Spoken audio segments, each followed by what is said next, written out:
नारायणं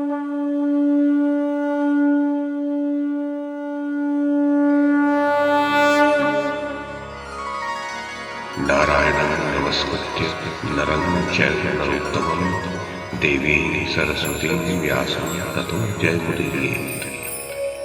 ओम नमो भगवते वासुदेवाय, ओम नमः पितामहाय, ओम नमः प्रजापतिभ्यः, ओम नमः कृष्णद्वैपायनाय, ओम नमः सर्वविघ्नविनायकेभ्यः।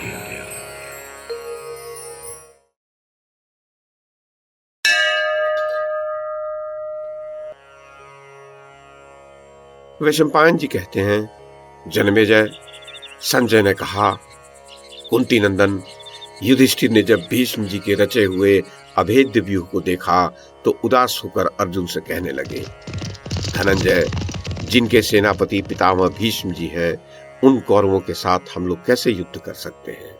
महातेजस्वी भीष्म जी ने शास्त्रोक्त विधि से जिस व्यूह का निर्माण किया है, उसका भेदन करना असंभव है। उसने तो हमें और हमारी सेनाओं को संशय में डाल दिया है। उस व्यूह से हमारी रक्षा कैसे हो सकेगी? महाराज, तब शत्रुदमन अर्जुन ने युधिष्ठिर से कहा, राजन, जिस युक्ति से थोड़े से मनुष्य भी बुद्धि, गुण और संख्या में अपने से अधिक वीरों को जीत लेते हैं, वह मुझसे सुनिए।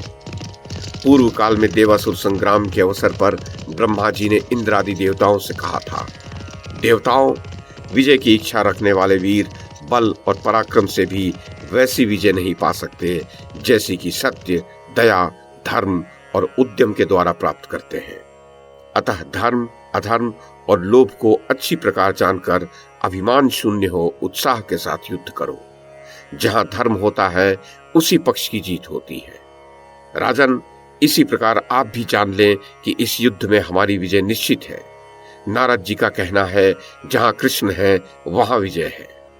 विजय श्री कृष्ण का एक गुण है, वह सदा उनके पीछे पीछे चलता है। गोविंद का तेज अनंत है, वे साक्षात सनातन पुरुष हैं। अतः ये श्री कृष्ण जहां हैं उसी पक्ष की विजय होगी। राजन, मुझे तो आपके विषाद का कोई कारण दिखाई नहीं देता, क्योंकि ये विश्वंभर श्री कृष्ण भी आपकी विजय की शुभकामना करते हैं। महाराज, तदनंतर राजा युधिष्ठिर ने भीष्म का सामना करने के लिए व्यूहाकार में खड़ी हुई अपनी सेना को आगे बढ़ने की आज्ञा दी। उनका रथ इंद्र के रथ के समान सुंदर था तथा उस पर युद्ध की सामग्री रखी हुई थी। जब वे उस पर सवार हुए तो उनके पुरोहित शत्रुओं का नाश हो कहकर आशीर्वाद देने लगे और ब्रह्मर्षि और श्रोत्रिय विद्वान जप, मंत्र एवं औषधियों के द्वारा सब ओर से स्वस्ति वाचन करने लगे। राजा युधिष्ठिर ने भी वस्त्र, गौ, फल, फूल और स्वर्ण मुद्राएं ब्राह्मणों को दान करके फिर युद्ध के लिए यात्रा की। भीमसेन ने आपके पुत्रों का संहार करने के लिए बड़ा भयानक रूप धारण किया था। उन्हें देखकर आपके योद्धा घबरा उठे और भय के मारे उनका साहस जाता रहा। उधर भगवान श्री कृष्ण ने अर्जुन से कहा, नरश्रेष्ठ, ये जो अपनी सेना के मध्य भाग में खड़े हो सिंह के समान हमारे सैनिकों की ओर देख रहे हैं, ये ही कुरुकुल की ध्वजा फहराने वाले भीष्म जी हैं। जैसे मेघ सूर्य को ढक देता है, उसी प्रकार ये सेनाएं इन महानुभावों को घेरे खड़ी हैं। तुम इन सेनाओं को मारकर ही भीष्म जी के साथ युद्ध की इच्छा करना। महाराज, उसके पश्चात भगवान श्री कृष्ण ने कौरव सेना की ओर दृष्टिपात किया और युद्ध का समय उपस्थित देख अर्जुन के हित के लिए इस प्रकार कहा, महाबाहो, युद्ध के आरंभ में शत्रुओं को पराजित करने के लिए पवित्र होकर तुम दुर्गा देवी की स्तुति करो। महाराज, भगवान वासुदेव की ऐसी आज्ञा देने पर अर्जुन रथ से नीचे उतर पड़े और हाथ जोड़कर दुर्गा का स्तवन करने लगे। मद्राचल पर निवास करने वाली सिद्धों की सेना नेत्री आर्य, तुम्हें बारंबार नमस्कार है। तुम ही कुमारी, काली, कापाली, कपिला, कृष्ण पिंगला, भद्रकाली और महाकाली आदि नामों से प्रसिद्ध हो। तुम्हें बारंबार प्रणाम है। दुष्टों पर प्रचंड कोप करने के कारण तुम चंडी कहलाती हो। भक्तों को संकट से तारने के कारण तारणी हो। तुम्हारे शरीर का दिव्य वर्ण बहुत ही सुंदर है। मैं तुम्हें प्रणाम करता हूँ। महाभागे, तुम ही सौम्य और सुंदर रूप वाली कात्यायनी हो और तुम ही विकराल रूप धारणी काली हो। तुम ही विजया और जया के नाम से विख्यात हो। मोर पंख की तुम्हारी ध्वजा है, नाना प्रकार के आभूषण तुम्हारे अंगों की शोभा बढ़ाते हैं। त्रिशूल, खड़ग और खेटक आदि आयुधों को धारण करती हो। नंदगोप के वंश में तुमने अवतार लिया था, इस कारण गोपेश्वर श्री कृष्ण की तुम छोटी बहन हो। गुण और प्रभाव में सर्वश्रेष्ठ हो। महिषासुर का रक्त बहाकर तुम्हें बड़ी प्रसन्नता हुई थी। तुम कुशिक गोत्र में अवतार लेने के कारण कौशिकी नाम से भी प्रसिद्ध हो। पीतांबर धारण करती हो। जब तुम शत्रुओं को देखकर अट्टहास करती हो, उस समय तुम्हारा मुख चक्र के समान उद्दीप्त हो उठता है। युद्ध तुम्हें बहुत ही प्रिय है। मैं तुम्हें बारंबार प्रणाम करता हूँ। उमा, शाकंभरी, श्वेता, कृष्णा, कैटभनाशिनी, हिरण्याक्षी, विरूपाक्षी और सुधुम्राक्षी आदि नाम धारण करने वाली देवी, तुम्हें अनेकों बार नमस्कार है। तुम वेदों की श्रुति हो। तुम्हारा स्वरूप अत्यंत पवित्र है। वेद और ब्राह्मण तुम्हें प्रिय हैं। तुम ही जातवेता अग्नि की शक्ति हो। जम्बू, कटक और मंदिरों में तुम्हारा नित्य निवास है। तुम समस्त विद्याओं में ब्रह्म विद्या और देहधारियों की महानिद्रा हो। भगवती, तुम कार्तिकेय की माता हो। दुर्गम स्थानों में वास करने वाली दुर्गा हो।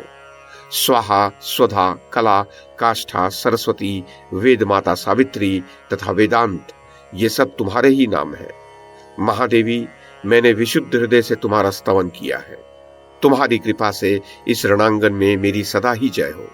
मां, तुम घोर जंगल में, भयपूर्ण दुर्गम स्थानों में, भक्तों के घर में तथा पाताल में भी नित्य निवास करती हो। युद्धों में दानवों को हराती हो। तुम ही जंबनी, मोहिनी, माया, ह्री, श्री, संध्या, प्रभावती, सावित्री और जननी हो। तुष्टि, पुष्टि, धृति तथा सूर्य चंद्रमा को बढ़ाने वाली दीप्ति भी तुम ही हो। तुम ही ऐश्वर्यवानों की विभूति हो। युद्ध भूमि में सिद्ध और चारण तुम्हारा दर्शन करते हैं। महाराज, अर्जुन की भक्ति देख मनुष्यों पर दया करने वाली देवी भगवान श्री कृष्ण के सामने आकाश में प्रकट हुई और बोली, पांडुनंदन, तुम थोड़े ही दिनों में शत्रुओं पर विजय प्राप्त करोगे। तुम साक्षात नर हो। नारायण तुम्हारे सहायक है। तुम्हें कोई दबा नहीं सकता। शत्रुओं की तो बात ही क्या, तुम युद्ध में वज्रधारी इंद्र के लिए भी अजेय हो। महाराज कुंती नंदन, वह वरदायिनी देवी इस प्रकार कहकर क्षण भर में अंतर्ध्यान हो गई। वरदान पाकर अर्जुन को अपनी विजय का विश्वास हो गया। उसके पश्चात वे अपने रथ पर जा बैठे। कृष्ण और अर्जुन एक ही रथ पर बैठे हुए अपने दिव्य शंख बजाने लगे।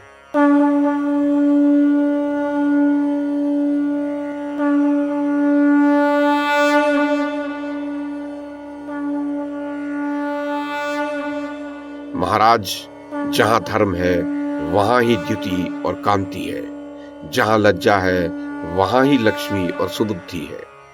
इसी प्रकार जहां धर्म है वहां ही श्री कृष्ण है और जहां श्री कृष्ण है वहां ही जय है।